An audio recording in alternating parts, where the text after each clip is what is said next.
ரணில் விக்ரமசிங்காகட்ட ஆலோசனை பெற வேண்டிய அளவுக்கு ஒரு மந்த நிலைமையில் இருக்கின்ற அரசாங்கம் இல்லை எங்களுடைய அரசாங்கம். அது மாத்திரமல்ல, கடந்த காலங்களில் எமது நாட்டு பெரிய பொருளாதார நெருக்கடிக்கு வீழ்வதற்கு காரணமாக இருந்தது யார் சொல்லுவேன். என்ன தனிப்பட்ட ரீதியாக கேட்டுக்கொண்டாலும் கூட அவ்வாறான நபர்கிட்ட எங்கள்கிட்ட ஆலோசனை தேவையில்லை.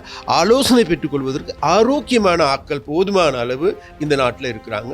அவர்களுக்கு போக்கிடம் இல்லாமல் இருக்கிறது காரணமாக மீண்டும் அரசாங்கத்துக்கு ஆலோசனை கூறுகின்ற பெரிய மனிதர்களாக தாங்களை மாற்றிக்கொள்ள முடியுமாட்டு ட்ரை பண்ணுறாங்க. அதுக்கு சரி வராது எங்ககிட்ட.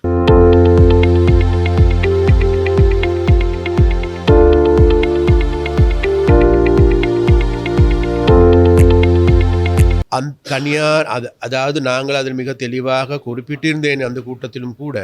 அதாவது கிழக்கு பக்கமாக இருக்கின்ற பிரதேசம் முழுவதையும் விடுவிப்பதற்கான நடவடிக்கைகள் எடுக்கப்பட்டு வருகின்றது. அதில் ஒரு சில பிரச்சனைகள் இருக்கின்றது. அந்த பிரச்சனைகள் தீர்கின்ற பொழுது நாங்கள் எதிர்பார்க்கின்றோம் விசேடமாக சித்திரை புத்தாண்டுக்கு முன்னர் விசேடமாக அந்த பிரதேசம் இல்லாட்டியும் பெருவாரியான காணிகளை விடுவிப்பதற்கான நடவடிக்கைகள் நாங்கள் எடுப்போம் என்று நாங்கள் பார்த்து கொண்டிருக்கின்றோம். அந்த வகையில் அந்த கட்டப்பட்டு வருகின்ற ஹாஸ்பிட்டல் தொடர்பாக நடவடிக்கைகள் எடுப்பதற்கும் அல்லது அது சம்பந்தமாக பேசுவதற்கும் நாங்கள் இது ஜனாதிபதியுடைய கவனத்துக்கும் அதே போன்று பாதுகாப்பு செயலாளருடைய கவனத்துக்கும் கொண்டு வந்து அதை நிறுத்துவதா அல்லது அதை கட்டி எதிர்காலத்தில் அது மக்களுக்கு சேவைக்காக பயன்படுத்துவதா என்பதை சம்பந்தமாக பேசவும் வேண்டும். அதே நேரத்தில் அதற்கான அனுமதியை பெற்றுக் கொடுப்பதற்கு அந்த நில உரிமையாளர்களிடமும் நாங்கள் பேச வேண்டும் என்று நாங்கள் பார்க்கின்றோம். நில உரிமையாளரை நாங்கள் சந்தித்திருக்கின்றோம். இருந்த போதிலும் கூட அது சம்பந்தமாக நாங்கள் கவனத்தில் எடுப்போம்.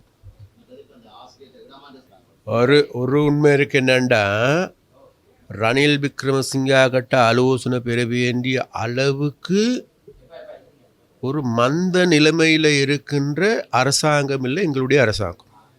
ஒன்று ஏன் நான் இதை சொல்கிறேன்டா, ரணில் விக்ரமசிங்கா 40 வருடங்களுக்கு மேலாக இந்த பாராளுமன்றத்தை பிரதிநிதித்துவம் செய்தவர். அமைச்சராக, பிரதி அமைச்சராக, பிரதமராக, எதிர்க்கட்சி தலைவராக இருந்து செயற்பட்டவர்.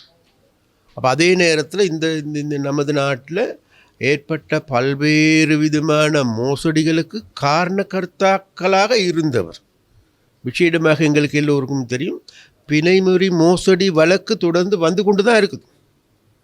1100 கோடி ரூபாய் அதில் மோசடி இடம்பெற்றது எல்லோருக்கும் தெரியும். இன்றைக்கும் கூட அர்ஜுன் அலோசிஸை கண்டுபிடிக்க முடியும் அது நிலைமையில் இருக்குது. முன்னாள் மத்திய வங்கி ஆளுநரை கண்டுபிடிக்க முடியாத நிலைமையில் மறைஞ்சி இருக்குது. அப்போ யாருண்டா வேறு யாருமே இவரோட ஃப்ரெண்டு. அப்போ அது மாத்திரமல்ல, அப்போ அந்த வகையான செயற்பாடுகளை முன்னெடுத்து, அது மாத்திரமல்ல, கடந்த காலங்களில் எமது நாட்டு பெரிய பொருளாதார நெருக்கடிக்கு வீழ்வதற்கு காரணமாக இருந்தது யார்? கடந்த காலங்களுக்கு தெரியும். இந்த நாட்டில் ஐக்கிய தேசிய கட்சிங்கிறது எத்தனை வருடங்களாக ஆட்சி செய்தார்கள். தொடர்ச்சியாக 1977ஆம் ஆண்டு 94ஆம் ஆண்டு 17 வருடங்களாக ஆட்சி செஞ்சவர்கள்.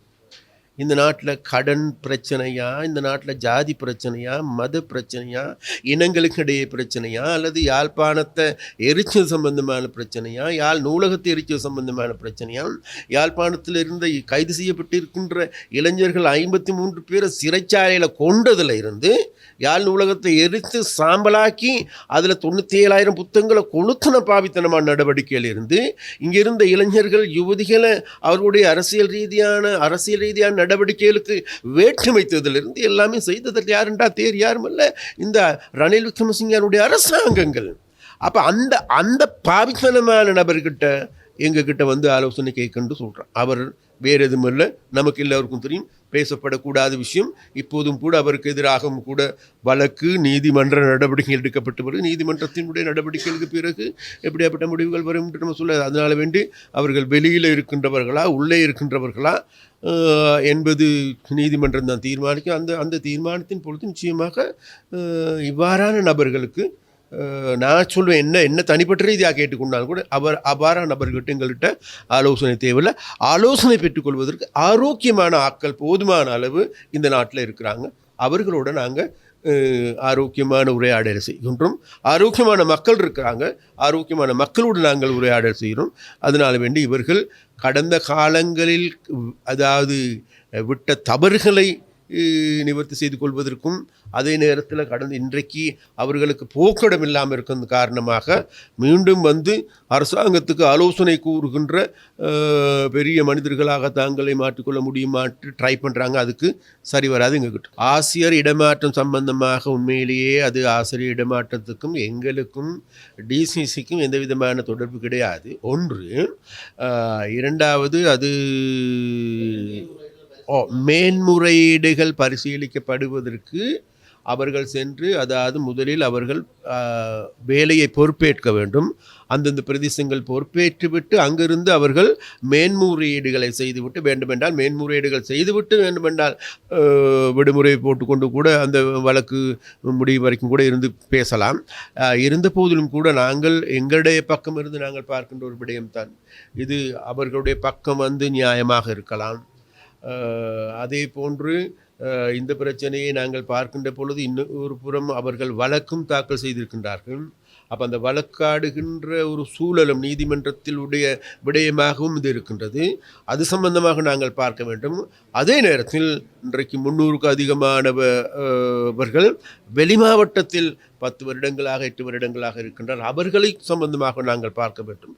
அதனால் இவைகள் அனைத்தையும் தான் முடிவெடுக்கப்பட வேண்டும். இருந்த போதிலும் கூட இது சம்பந்தமாக நான் என்னுடைய வேண்டுதலாக இருந்தது வேறு எதுவுமல்ல. குறைந்தது இன்னும் 10 நாள் 15 நாள் தான் இருக்கின்றது விடுமுறைக்கான காலம். அந்த விடுமுறை காலத்திலாவது இவர்களை இங்கே வைத்துவிட்டு அதற்கு பிறகாவது நடவடிக்கை எடுக்க முடியுமா என்று நாங்கள் பேசினோம். இருந்த போதிலும் கூட அது இன்றைக்கு பின்னரும் கூட சம்பந்தமாக நாங்கள் ஆழ்ந்தோடு கதைப்பதற்கு இருக்கின்றோம். அதன் பிறகு தான் இதற்கான முடிவுகளை எங்களால் சொல்ல முடியும்.